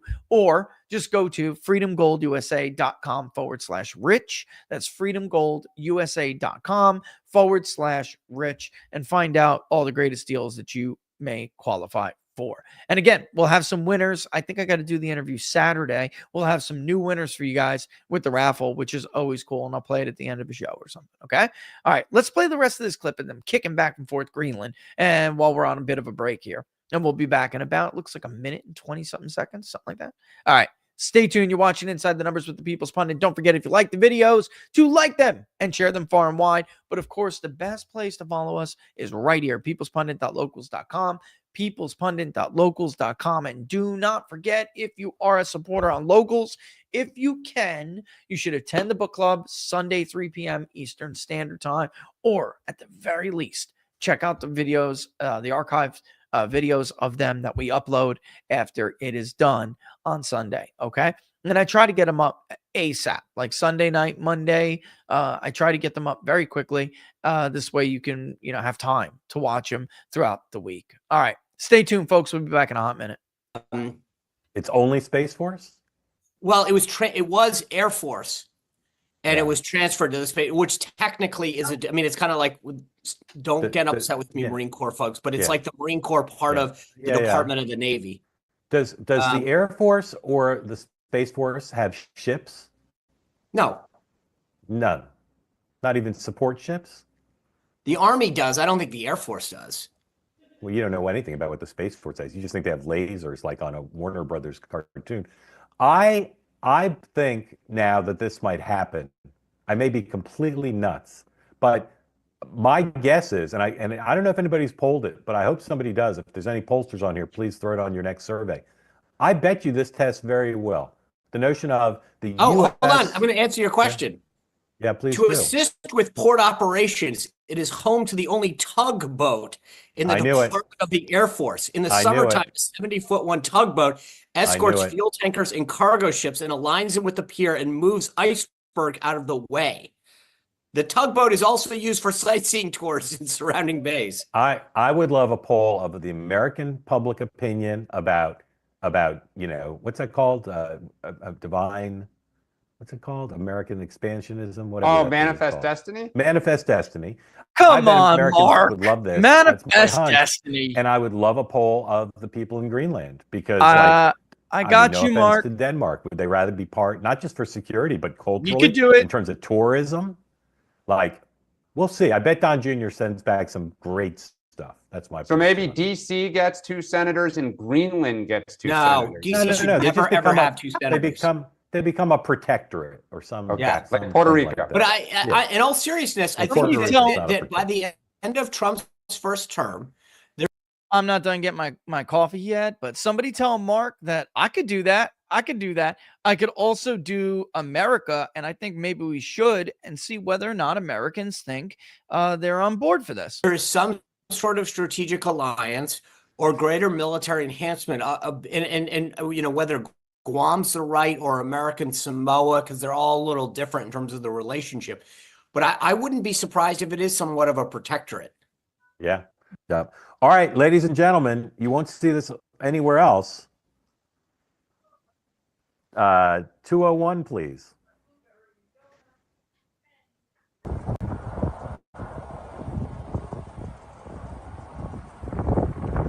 Ha ha ha. Iceland. Greenland, sorry. That's all right. Often confused. There it is, ladies and gentlemen. We come in peace. That's Don Jr. It's been reported that Charlie Kirk is with him. Well, There's that's some annoying. great cinematographers. So Does By the way, Don this Jr. goes back always get Dad's plane? Is that? No, I was going to say, no. for a This trip like that, it's unusual. It's unusual. Yeah, but this goes back to the point you were just making. There's a reason. They didn't just send him over there in some chartered plane. They wanted the Trump plane to land. Correct. Listen, Don Jr. usually flies, and I swear, I've seen him coach. He usually flies commercial. That was significant. Correct. This is all happening, folks. Get out your kayak app and start booking your flights now, because this is going to become a summer paradise. Forget Maine, forget Martha's Vineyard. We're all going to Greenland. All right. Mark. But can I reflect on one thing that I think Yes. between Not Greenland really. and Commercial Trudeau break is over. yesterday, this is unreal. I mean, like, we are talking about a president of the United States not in office right now, who is having a profound impact on world events, the likes of which I don't think we've ever seen. Justin Trudeau resigned yesterday because Trump belittled him, right? And you have the folks in Greenland having to take a real discussion about whether or not we're going to annex or strategically align with them, or whatever you want to call it. You know what? I'll stop that there, though. But that's a good point. I'm sorry. I was like trying to get back in time, and the coffee went down the wrong pipe. But he makes a good point. That is true. For all intents and purposes, Donald Trump is the president right now. Justin Trudeau is out. And there's no small measure. How could I put this? In no small part, that's due to the fact that he knows that he's going to be humiliated by Donald Trump. His party, the Liberal Party, is not going to suffer this. They're going to be destroyed if Trudeau's the head of it, with Trump just constantly bashing down on him. This Greenland thing is a big deal. Did you see the reception? So, like, he's also trying to, influence events in the Middle East and conflicts in the Middle East and in Eastern Europe. For all intents and purposes, he is the president. All right, let me play a clip on Lawfare from our friend Harry Ensign and clear my throat. And when we get back, I want to talk about what he got right, what he got wrong. Go back, 4 years ago, right? Trump's role on January 6, 2021 should make him ineligible to be president. The clear majority of voters said yes, 56%, 56%. All right, look at the date. Look at the date. All right. And that was including removal from office. But of course, Donald Trump won the presidency. And part of the reason why was because views on Trump completely shifted, including Trump's role on January 6, 2021 should make him ineligible for the presidency. By 2023, 2024, It was just 47%. So we saw this drop of about 9 points. And that, of course, is all the difference in the world, going from a majority to short of a majority. And, of course, Donald Trump won the vast majority of the other 53% who did not believe that his role in All right, well, that's a questionable number. I just got to stop him and interject here and point out that that is a questionable number. If you look at the source at the bottom, you will see it's called Enton's Aggregate and the Washington Post. Okay. Enton's Aggregate was horrible. It was, oh, God, what is the deal? It was very inaccurate. And of course, the Washington Post was one of the worst polls this cycle. And we'll talk more about that in a second. January 6th would make him ineligible for the presidency. Still a big number, but not enough. Correct. Right. This 9-point shift was tremendous. All right, let's talk about the why. Okay. It was much more than a 9-point shift. And if it was only a 9-point shift, you probably would not have seen Donald Trump win the popular vote. That margin is too little of a margin there. That is textbook them overstating opposition to Donald Trump. All right, keep going. Yeah, why? All right, so part of the reason why is, okay, was Trump greatly responsible for the attack on the Capitol? You go back to January of 2021, it was 48%. By the time of December of 2023, look at that. Again, a clear shift down to 37%. This is an 11-point drop, very much mirroring that drop that we saw that the folks said that, of course, would make him ineligible for the presidency. All right, so now he's getting a little bit closer to the more significant aspect of this, which I'm going to describe in more detail in a second, because he scratches the surface of understanding this trend, and it's really not enough. All right, and I'll grab the words you guys threw in there: zeitgeist, right? Rubicon, all of that, right? So basically, there was and somebody wrote tipping point. Oh, and it was tipping point, yeah. And that's right. So there was a tipping point where something happened, and all he's doing right now is throwing like numbers at you, showing you like the results of certain questions that were already very badly worded, very poorly worded, but they're not getting at the heart of why this is happening. What happened? What were the events, right? And then how did Americans change their minds? Like, what caused these mind changers, right? And that's what he's missing, and that's what we're going to talk about. But again, I just want to point out, he keeps citing his aggregate, which was crap. RCP continues to be the most accurate aggregate. And man, that went totally down the wrong pipe. It took me a while to recover from that. But also the Washington Post. You guys may or may not remember, but they had a slew of polls that came out, the Washington Post, in battleground states and nationally. And in the national survey, I believe it was, they didn't even ask a ballot question. All right. They worded it the way that Monmouth worded their so-called generic ballot, which is not a generic ballot, which is why RCP does not include them in the generic ballot, because it's not who would you vote for. It is a weird kind of Likert scale version of like, who would you prefer to see, which doesn't make any sense. It's not credible or best practice.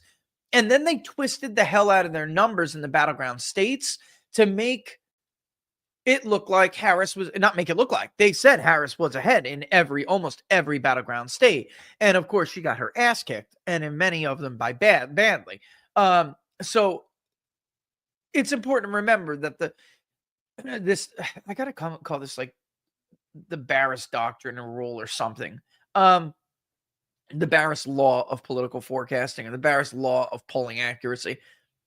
If a pollster cannot accurately predict the outcome of an election within reason, or within reason here being a sampling error, you cannot give them any credibility on the questions that they pose and the results that they publish surrounding questions that they pose to voters around voter sentiment, support or opposition to certain issues, how voters feel about any given issue or thing, right? So the only test we have for pollsters about whether or not they're doing good work and they're accurately reflecting public opinion at large is the election.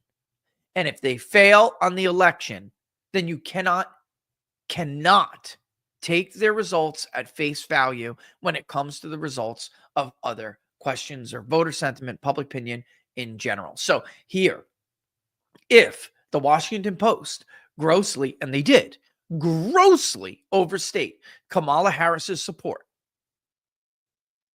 then of course this particular sample and the samples that they can repeatedly collected is not incredibly different. There's no reason to expect that one would be more representative than the others, right?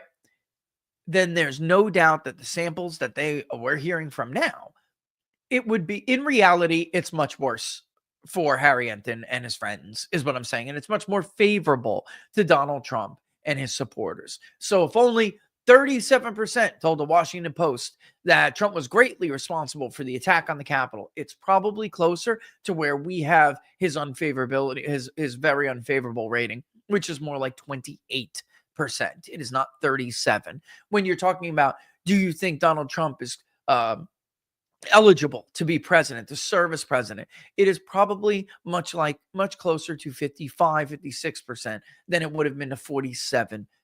They continuously understate his support and they overstate the opinions of those who are less favorable to Trump, which leads to that, of course, so it's important to remember that. Look at his sources. He puts it up there as if like he doesn't have anything to explain for himself. Anyway, let's keep going. Then we'll get more into what I think he totally misses, which is most important. So that is part of the reason why, right? Fewer folks thought he was responsible, greatly responsible for what happened on January 6th. But it's not just that. It's that people simply put didn't care as much about the attack on the Capitol. Look at this. January 6th is your biggest memory of Trump's first term in office. By the time of 2024, look at this. Look at this. It was just 5%, just 5% of Americans. And among Republicans, it was just 2%. So the bottom line is fewer Americans faulted Donald Trump or thought he was greatly responsible for the January 6th attack. And more than that, as it went into the rearview mirror, far fewer folks thought that it was their number one memory. Yeah, and this is an extraordinary number given Okay, it's not just that. That I would say is fair and all true, but he's missing what happened and why there was that seismic shift in public opinion surrounding threats to democracy. There are, I referenced the book before, Man, the State, and War, okay? Super wonky. And incredibly, Waltz, that was part of his thesis when he was in college. It later turned into a book. And his wife, he had all these notes like scrambled all over the place, and it was crazy, right? But his wife helped him put it together. Even though she didn't add to the intellectual body of the work, but she helped him keep his thoughts together. And because she did, we got the 3 images. And it's brilliant, but very difficult to understand. And why am I bringing this up? Because I'm going to play the rest of this clip. And while I do, I want you to keep in mind how we view things, how our beliefs and our experiences create images when we are given information, okay? So when we hear the term threats to democracy, we have an image that appears in our mind, and that image informs our opinion on that topic, okay? Keep that in mind as we watch the rest of it, because in the end, it is the change in the image that came to the minds of Americans that is significant. That is the most significant thing. And then how and why that happened is got to be talked about. But there was an image before that time. Right? He keeps going back. It's like 21, right? And then 23 and 24, right? There were certainly events that changed that. But the image itself that was suddenly cast in the minds of Americans when they were told about threats to democracy and the need to preserve our democracy, that changing image is what is completely remarkable, significant, obviously, but remarkable how it even happened, because we're tough creatures when it comes to like these images that we have. Once we get them, they're very difficult to alter. All right, so something crazy has to happen in order for those images to be altered, and they were. It's for almost the same reason why I tell you it's very difficult for a politician to, once they're like a Rick Scott or in Florida, which is a great example of someone who had an image makeover, or Donald Trump, universally known, nationwide, universally known. There's nobody who doesn't have an opinion about Donald Trump. and how remarkable it was for him to change his image, right? It wasn't normal. It wasn't like a typical thing we see with presidents who leave unpopular and then, 10, 20 years later, they're viewed with nostalgia and people like them. And, that's not what happened here. Donald Trump's image began to change very quickly. And he had a historic turnaround by the time we got to the election. He was viewed more positive than negative, and he won the election. He won the popular vote, right? And he won the electoral college easily. That stuff don't happen, folks. It doesn't.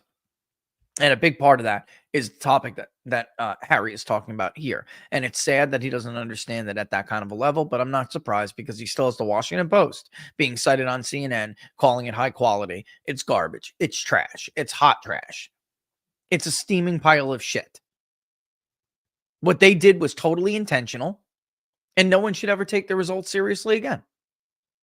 I could go back and find the clip from that election, but why rehash this? Just, either do the research yourself or take my word for it. The poll that they put out was propaganda. It was weeks old. The questions were not even the template question. Folks, every pollster has a question bank. We all know exactly how we want to ask those questions. We keep those questions in the same format, and we always ask them the same way. Once it's right, it's right. The Washington Post intentionally altered how they ask questions to get a result. They are not credible anymore. End of story. Will they maybe get an election right? Sure, why not?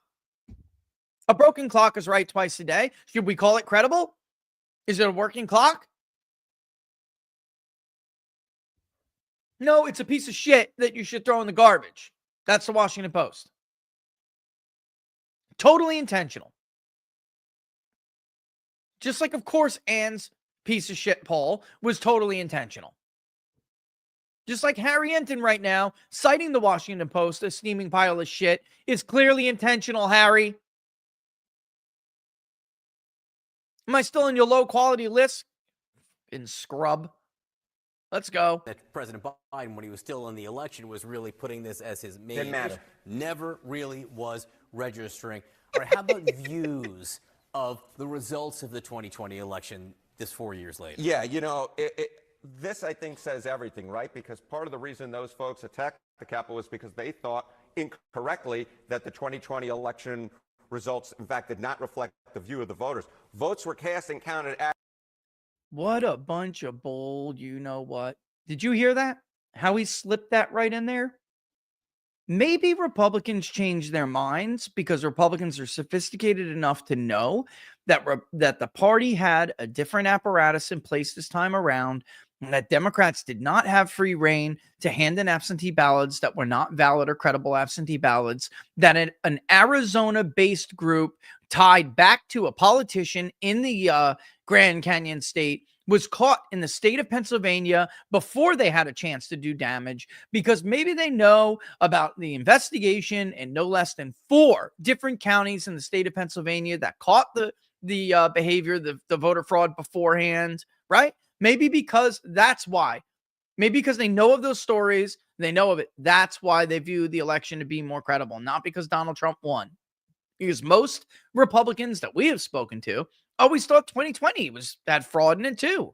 He just got so many votes, he overcame it because they didn't have the apparatus in place, and they weren't, they didn't have a monopoly on vote by mail when Republicans didn't know what the hell they were doing.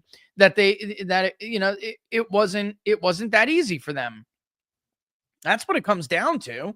Nobody thinks the election was secure. They just think that it was more secure. Accurately, GOP voters after a given election, just 31%. Just 31%. We always talk about Democrats. We always talk about Republicans. What about Democrats? After 2000, it was stolen. 2004, stolen. 2008, perfectly fine. 2012, perfectly fine. Even though Obama himself spent 3 months talking about how Romney's son had ties to a group that had the tablets and that they were going to switch votes with the tablets. Remember that? Oh, and by the way, vote by mail. But after the results, when they won, it was fine again. Fast forward to 16, stolen. In fact, Vladimir Putin stole it with Trump. That's not actually possible, but whatever. You know, whatevs. Fast forward to 2024. Actually, 2020, totally fine. Everything fine. And in fact, that's not really even the case, because when we polled Georgia and we were right about the runoffs, so we must have been right about voter opinion. Remember the Barris rule, or whatever we're going to call it. We need a name for this, all right? Yeah, we need a name for this. I polled the election correctly, so we can trust my results on what voter sentiment was surrounding other issues and other questions that we posed to the voters. And one of them was, do you think that Joe Biden legitimately won Georgia, or do you think that people counting the votes turned a blind eye to things such as signatures that did not match? And more than 1/3, or roughly 1/3, but slightly over, of Democrats themselves did not believe Joe Biden won the state of Georgia. They just didn't give a shit. They were taking the W no matter how they could get it. They were taking the W. Fast forward to 2004. Should we go to Twitter? The Barris supposition. I like that. Should we go to Twitter or X, whatever, to talk about all of these people who shouted fraud immediately from the rooftops when it was very clear that Donald Trump was going to win by 11 o'clock at night? Come on, man. You're such a scam artist, Harry. You know, you just like the rest of them. This guy's no better. He just pretends to be better when he knows he can't get views without Trump supporters. He's another fucking con artist. Look at this. It turns out when you win an election, far more Republicans thought that the votes were cast and counted accurately, 94%. That is a 63-point jump, John. And that, of course, is why I think today will be mostly just business as normal. Counting the votes. You got it. Congress's Business as normal is right, Harry, with you and your shitty show. All right, I only have a few minutes here, so let's get through it. What Harry left out there from somebody who probably did more research, not probably, I did. I polled for defendants. I polled for people who wanted to use the research in court, but crooked judges wouldn't let them, to try to get change of venues. I polled the difference between the United States and the citizens of the District of Columbia alone. We did that for another couple months. And then throughout the years, we polled about January 6th and what people believed about Trump's role in it, who was to blame, how likely was it that there were, human sources from the government egging on the crowd. We asked everything. And then, of course, the general idea that democracy was under threat. And I hate the small d democracy word, but that's the way the media was using it. And unfortunately, that's what we had to go. That's what we had to go with. And there was a point. And I think there's a few things that contributed to this. Kevin McCarthy did make good on his promise to at least some of the tapes. I didn't like that most of them went to Tucker Carlson in the beginning, but it is what it is. And you could very clearly see Capitol Police allowing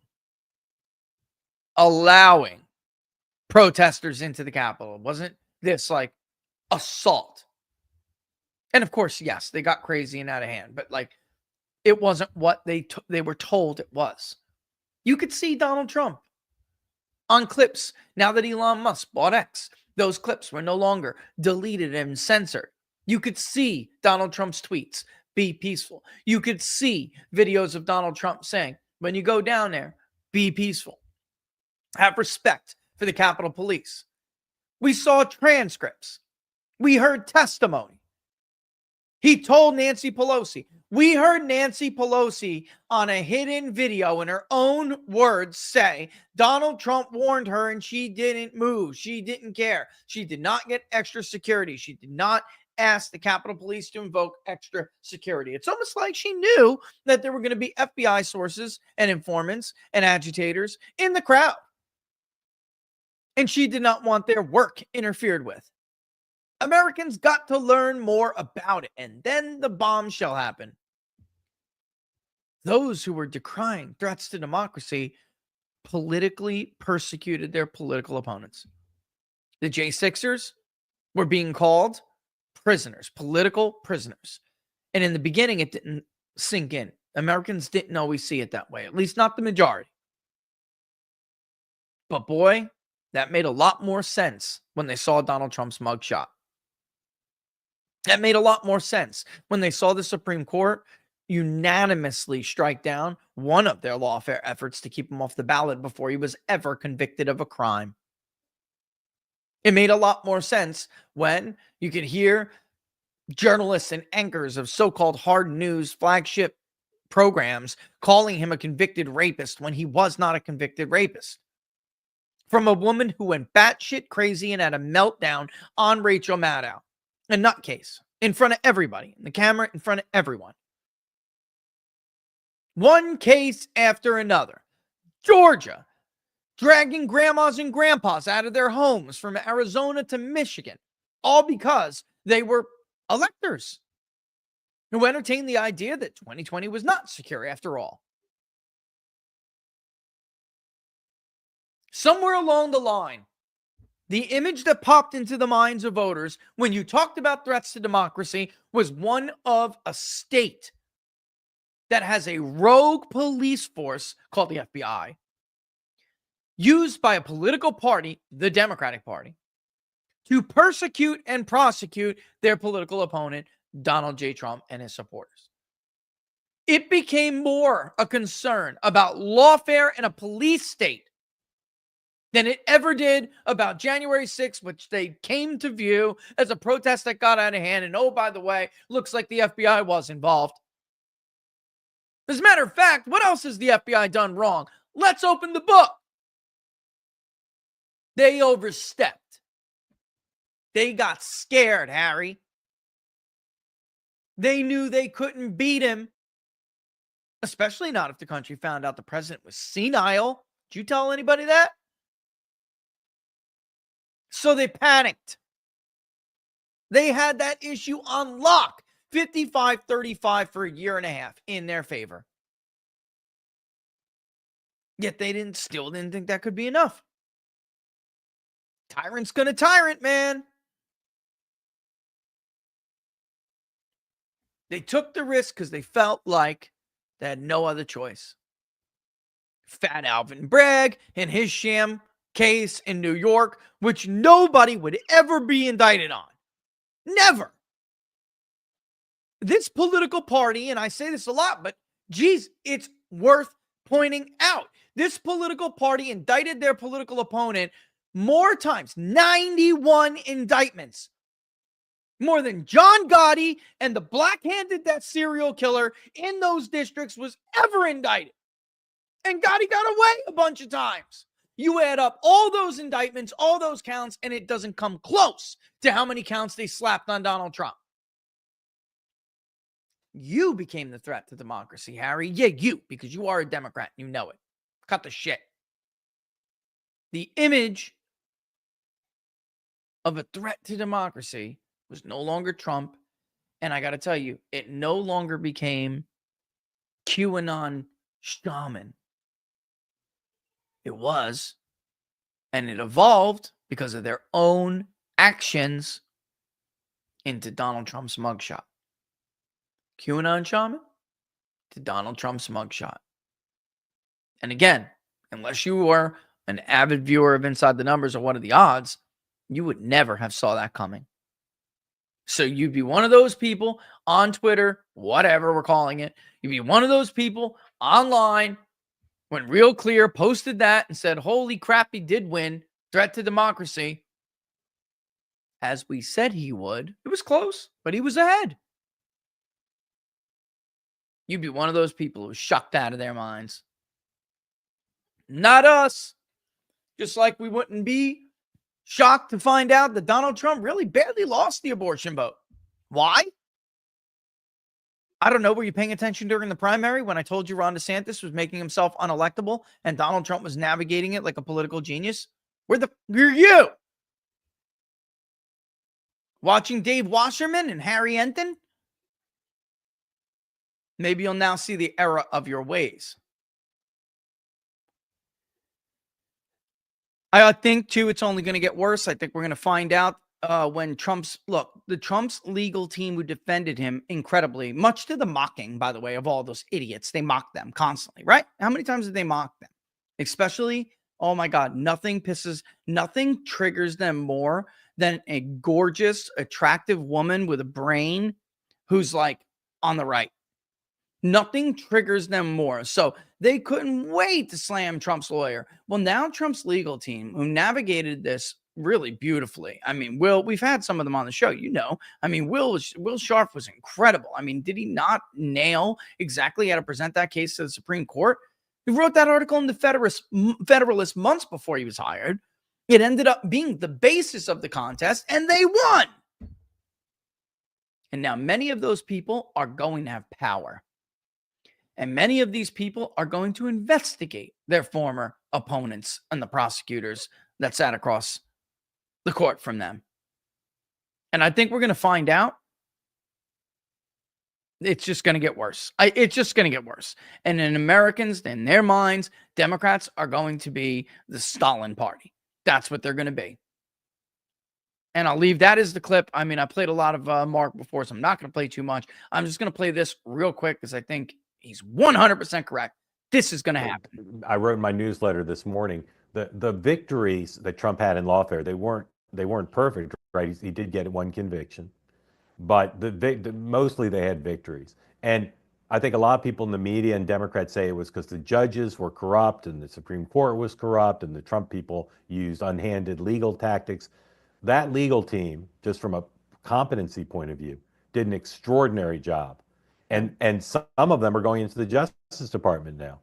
Yep. And so it's going to be interesting to see how they use their newfound government power, particularly related to Jack Smith. But the other piece of that equation is I have zero doubt that there was more coordination on Lawfare that has been reported. I have zero doubt of that. And I think it could be extensively more.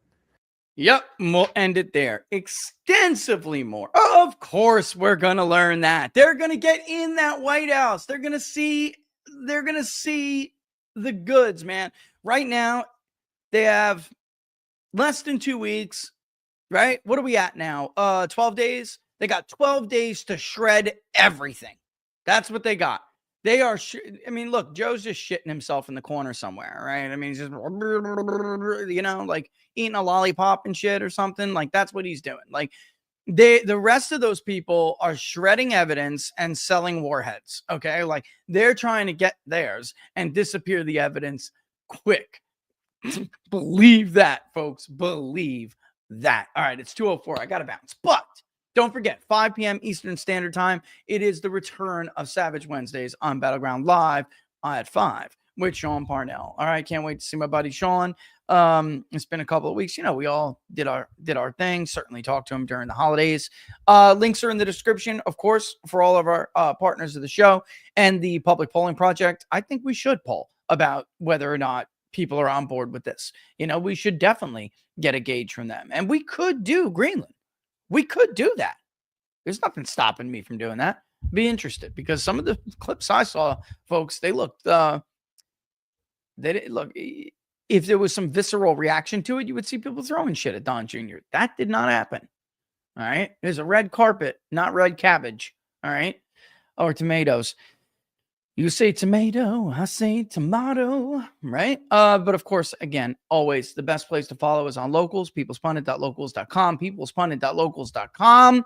And if you are a supporter, join the book club. I'm telling you, value out of these discussions, right? So when I tell you what cite a myth of empire or whatever it may be, you'll know what I'm talking about. And what's cool is we're going to revisit some international relations works in Pecora's edited version of Nations and Identities, which is cool. And we're going to be doing it soon. But we just started this. So we're going to start, of course, with Hobbes, Locke, Rousseau, because you can't have a concept of a nation if you don't have some form of social contract.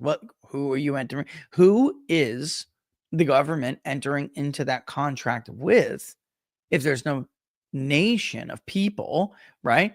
Or some body, right? And at the largest level, of course, we're talking about a nation because you could have local government, you could have communities that are much closer, but at the highest level, I mean, we're talking about a nation and their federal or central government, right? And then on the flip side of that, who are the people, the collective, entering into an agreement with, a contract with, a compact, if not the government that is a representative or supposed to be or wanting to be. I mean, they're saying, hey, let me be the representative of your nation, right? So we have to start there. All right. With that in mind, I think that's it, right? I got it all. I got it all. All right, folks. Again, 5 p.m. Eastern Standard Time. Don't miss it with Sean Parnell. Battleground Live at 5. See you then, guys. Thanks for watching Inside the Numbers, as always.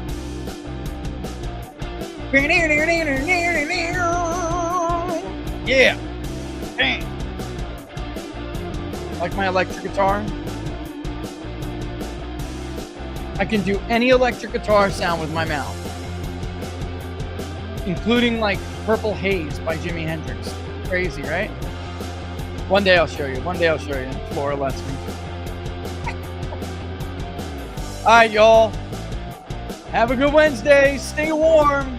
And if it's snowing where you are, travel safely. None but love for you. Deuces.